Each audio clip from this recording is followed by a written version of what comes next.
This time, it's all about in the fog. Are you ready to face the fear?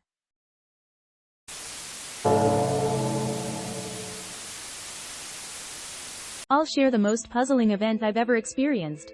It's not a spooky story, and for that, I apologize. About 3 years ago in the summer, I went camping with some friends. The group included me, my friend A, A's girlfriend Y, and our mutual friend M. We headed to a mountainous area in the Chubu region, a spot A had visited before which he described as a hidden gem. We left from Osaka, gathered everyone through Kyoto, and then hit the highway on August 10th. The plan was to camp for 2 nights and return home on August 12th. After getting off the highway, we drove through rural roads. As we approached the mountains, a thick fog began to envelop us, reducing our visibility almost to nothing. Somehow, we managed to find a place to park the car along the road, from which we would walk about 40 minutes to our destination. Due to the poor visibility in the fog, we decided to wait for it to clear. After killing about an hour in the car with no signs of the fog lifting, we decided to proceed anyway and started our trek. In the dense fog, we walked deeper into the mountains in this order: A, Y, M, then me. About 30 minutes in, during a break, A muttered that he might have taken a wrong turn. I responded half-jokingly, "You've got to be kidding me." A then added, "We should have hit the river path after walking for 30 minutes, but it still feels like we're in the middle of the mountains. And there were no forks in the path. Maybe it's because we're walking slower due to the fog." Accepting this reasoning, I decided to move on without turning back to check. Another 30 minutes later, we finally reached the riverside as the fog began to clear.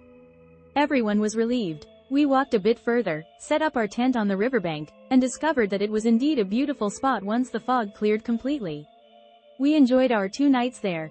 The next day was clear, but on the last morning, the sky was overcast and gloomy. Anticipating rain, we quickly packed up and started our return journey under thick fog again. Like on our way in, it took just over an hour to walk back to our car. We drove, hit the highway, and everything on the ride home went smoothly.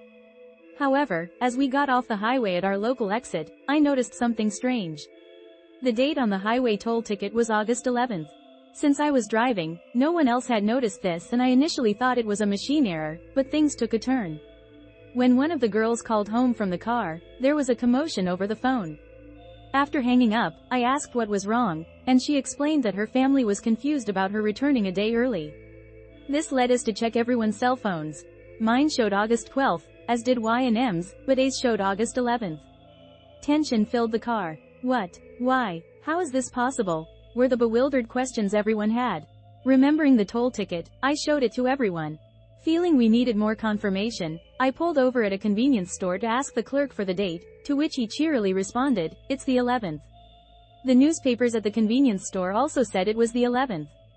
Further phone calls confirmed it. Despite us leaving on August 10th and supposedly spending 2 nights out, today was August 11th.